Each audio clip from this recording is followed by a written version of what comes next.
Hello and welcome back to the program. My name is Michael Finney. Today I am joined by Jessica Sams, the artist known as Yolantis. Would you like to introduce yourself?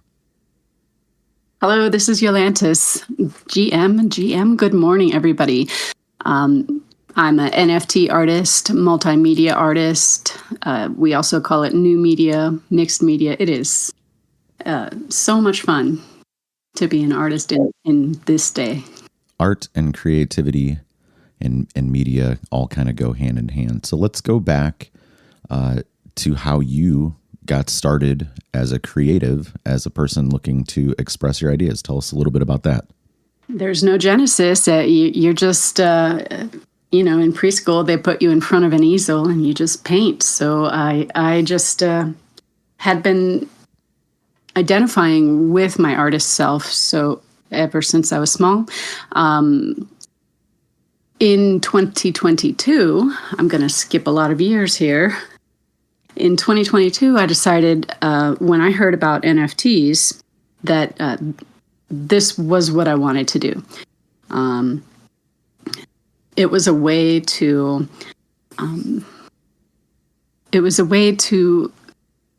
see if my creativity could stand on its own legs when you take away my persona as such. And so I made up the name Yolantis, and it's gender neutral.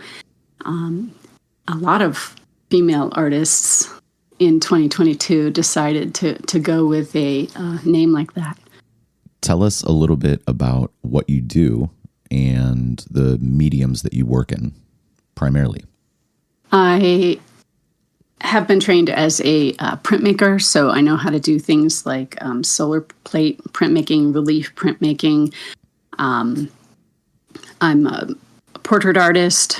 I love to draw in graphite, and watercolor artist, mixed media artist. When I go digital, I use AI. So I use Midjourney and Stable Diffusion. There's a lot of other brands. And I also have been diving a little bit into 3D. So very cool. In the work I'm here to talk about today, I mixed up all three of those. Great. So you are primarily a visual artist, would you say? Or do you get into other things as well? Yes, primarily visual. Have you done any music or dance, anything else? Film? I grew up as a ballerina, and I performed in amateur company in junior high.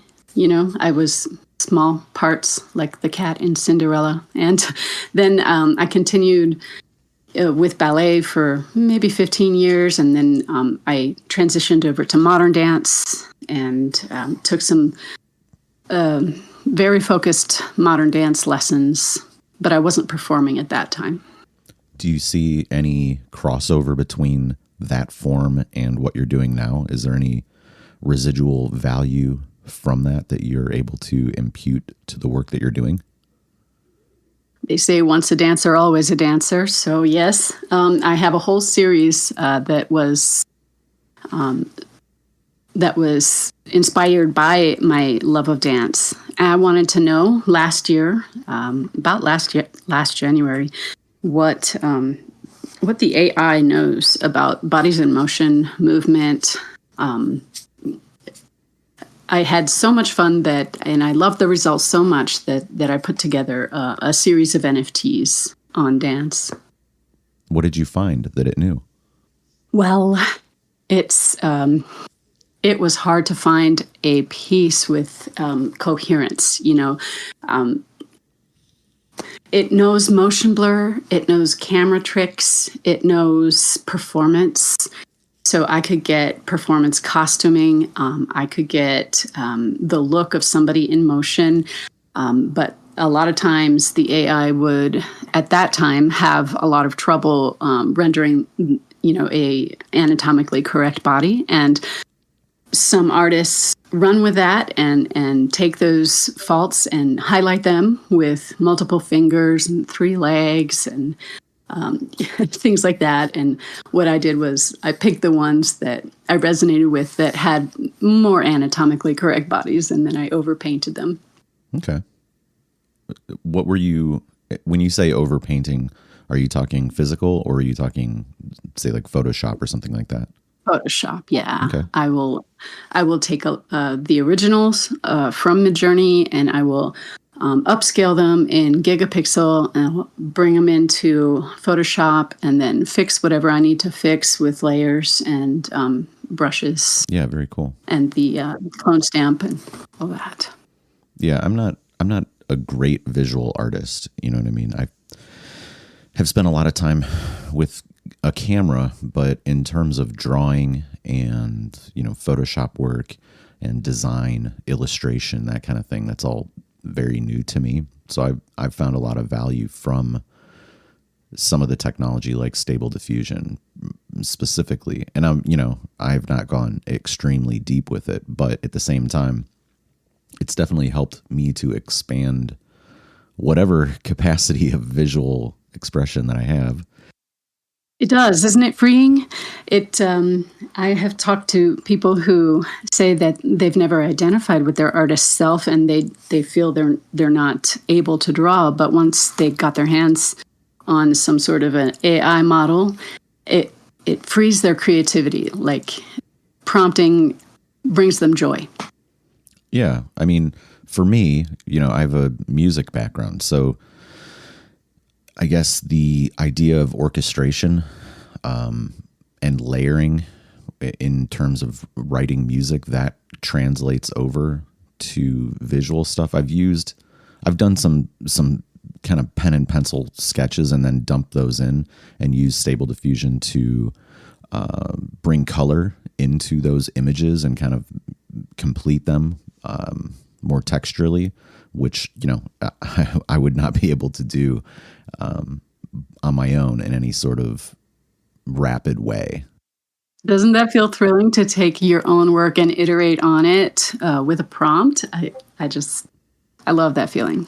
Yeah, it's been great, in that sense. And I keep trying to explore it a little bit more. I'm sure you've, done a lot more with that technology than I have. What have been the most interesting things that you have found in terms of using the software or the platforms?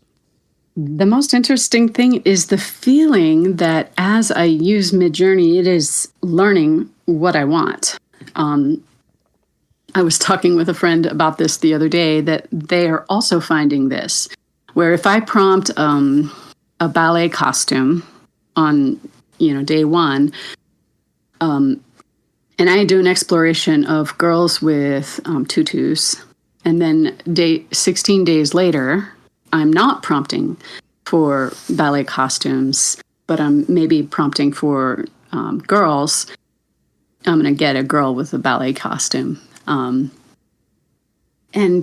it's poignant and it's moving. And I used Midjourney as a tool in my most recent collection to kind of walk down memory lane and redo some childhood moments. And so I was able to prompt pictures that actually resembled my parents or me as a child. Or this doesn't look exactly like me, but it's just so fascinating how describing something that the AI, the machine learning actually knows what you were looking for. Sometimes you get terrible output. You get really surprised with, hey. You get these echoes of the memories, though, the way that you not imagined, but the way that you remembered them. Yeah. Initially, you're finding that. Yeah. Oh gosh, I spent like a month trying to get to redo a memory from my mom's honeymoon video. So back in the 60s, it's an amazing story how this happened, but I'm just going to give the facts that there was a video of my mother feeding a donkey in a Mexican town in Acapulco, and the donkey was brought out by the village people who do this for tourists all the time. That's their drinking donkey, their town donkey. It's almost like a performance. She gave the donkey a beer, and then they let him back off camera. So I tried recreating this with Midjourney, and it had trouble. So, if it doesn't know that a donkey can drink a beer, I'm just laughing at all the variety of results I got. I got over-laughing women. I got donkeys with hands. I got maybe donkeys where the bottle or the can is close to him, but he's not drinking from it. These kind of detailed, trying to create a scene that you remember, it's much more challenging than just letting the machine give you what it thinks. Right. And then if you are trying to get more specific or to recreate the moment as you remember it, to kind of collage pieces together or layer them together, I think you can get a lot closer to what you're imagining it should be with that kind of work. I can blend. There's a command called blend where, in fact, I did my 3D render scene for my set called retro causality work. So I would build up a couch, walls, floor, all with materials on them in a very simple, easy to use 3D program called Dimension, which is sunsetting right now. I build it, I render it, and then I'll give it back to Midjourney and blend it with the parts that made it up, and I get a new output. And in this way, I rendered 2 3D room scenes, and then I was able to make 2 blends from that, and I have a total of 4 that make up retro causality work. Interesting. So you're creating 3D environments and then kind of flattening that down to a 2D image and then prompting on top of that to create some of the specific elements. In a way, I render it, and that's flattening it and to 2D, right? So it becomes a Photoshop image, and then I'll give Midjourney 2 images, one that I prompted before of maybe a girl and her mom playing a board game together, and then the room. And if you feed it just 2 images, it will use those as the prompt, pretty much. No words, but base a new image. I'm telling the machine, base a new image off of these 2 images combined. That's interesting.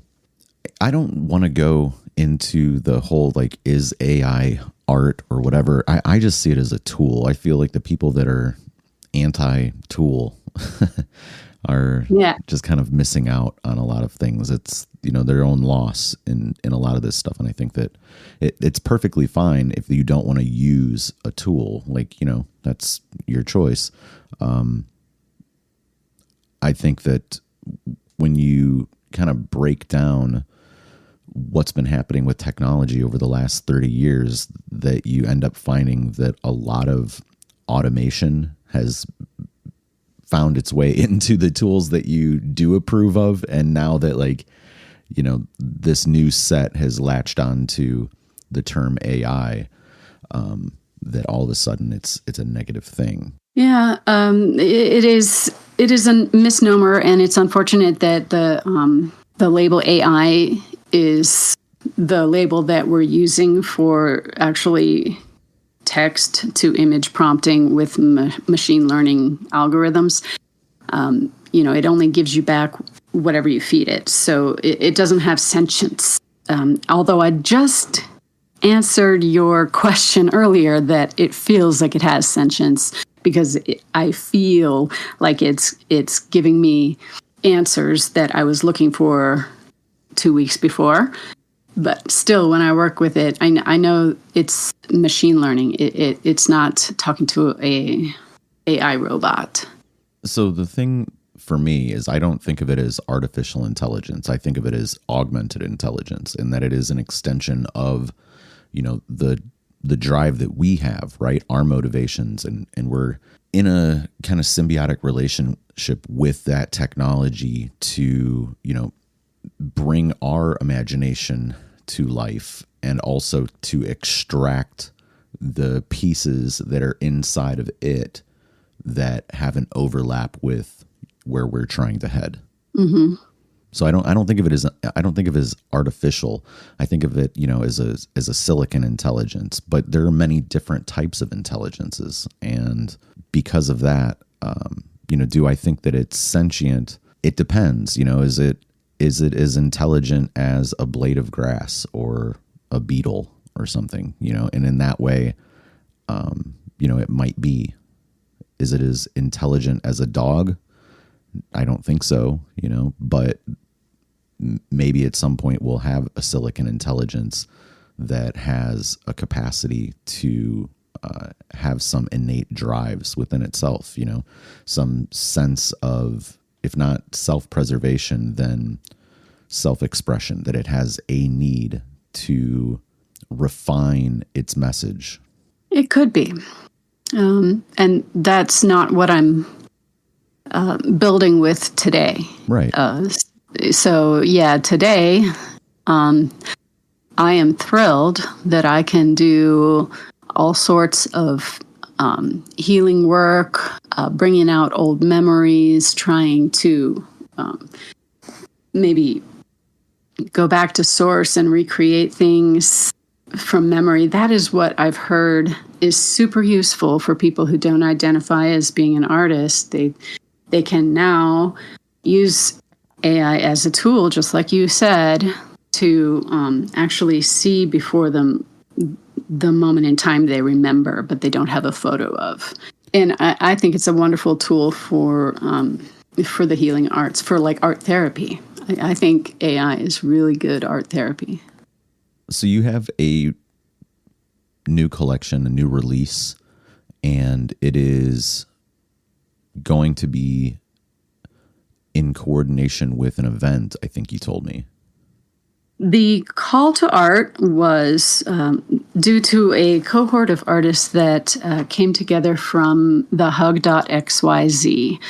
And this is a artist group led by Randy Zuckerberg of the famous Zuckerbergs. She's Mark's sister, and she's put together a platform for artists to be able to independently just make updates and tell their audience what they're doing. And they led a cohort through 6 weeks of classes on the innovation and inquiry method.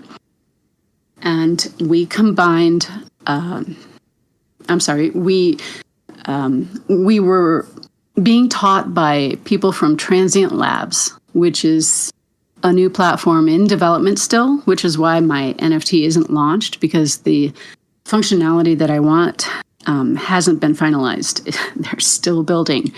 So yes, the event was, we all had a chance, the cohort, maybe there was 200 of us who took these 6 classes.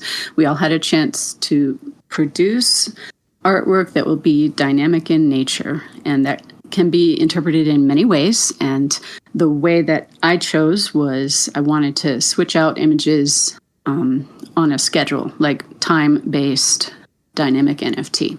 It's not really interactive. It's just dynamic, meaning the no-code solution will just do as I program it. It's supposed to be like 4 slots a day where you can tell it to show a new image. Other people are doing other things, and the entire group made some amazing art. We just closed voting curation yesterday. The show is going to be at the Oculus in New York. And so when we know the results of the curation, which is going to be a combination of popular vote and curation by Black.ai, I think. Or is that another call? Sorry, that's another call. Not sure who's going to pull the 19 works. Well, that's all right. We'll find out when it happens, I suppose. We will. What else do you have going on in the near term? Well, when Transient finishes their contract, their no-code solution for time-based dynamic NFT, I will mint the 4 pieces called Retro Causality Work, and probably I will put it up for auction. I think it's going to be a great visual aid for maybe people in the healing arts, people who are interested in art as art therapy, or people who are interested in retrocausality or going back to heal the inner wounded child. I think it might be a great conversation starter for how other people can start their own inner work. Besides that, I currently have a show at I have minted about 7 pieces on Makerspace from the fun time that I had answering a call to art on Salvador Dali. And I think it's a perfect show for Halloween, actually. It is based on Dali's last, most secret painting called Vision of Hell. And I actually did do a tiny bit of audio with that on one of my submission to the call to art. I have an automaton, and this is like a gadget toy that makes this eerie, creepy howl almost. Is it one of those like sliders that has like a mouth? Yes. Kind of a ball mouth at the end. Those are hilarious. I love those things. Yes. So I use that to make this kind of creepy sound. My submission is on my YouTube. All my socials are Yolantis. So on Twitter, I'm YOLANTISETH, Yolantis ETH, and then my website is yolantisart.com. And then I link out to my all the art that I have on my link tree. Very cool. And then you're going to be down at Art Basel, I think, as well. Didn't you tell me that? Yes. For 2 seasons, I have watched my NFT artist friends post pictures of the great time that they had at Miami Art Basel. And I had FOMO this year, so decided I was just going to dive into it. It'll be a fun time. What else should we know about you and your work that we maybe have not touched on yet, or that you want people to know? I am building out a surface pattern design business. So the patterns that I use to make my little 3D couches on retro causality work, I hand drew a flower pattern and a geometric pattern and made coordinates to go with them. And then I am turning those into real products. So I am just launching since last May. So now we're into October here, almost at November. And I am having a good time with the Yolantis Art Studio LLC that I am building up. So I'm going to be adding products to my Etsy shop and adding fabrics to my Spoonflower shop. Very cool. Well, Jessica Yolantis. Yes. I appreciate you taking the time to talk with me and tell us about what you're doing and the work that you are releasing and promoting. Thank you so much. I really enjoy the opportunity.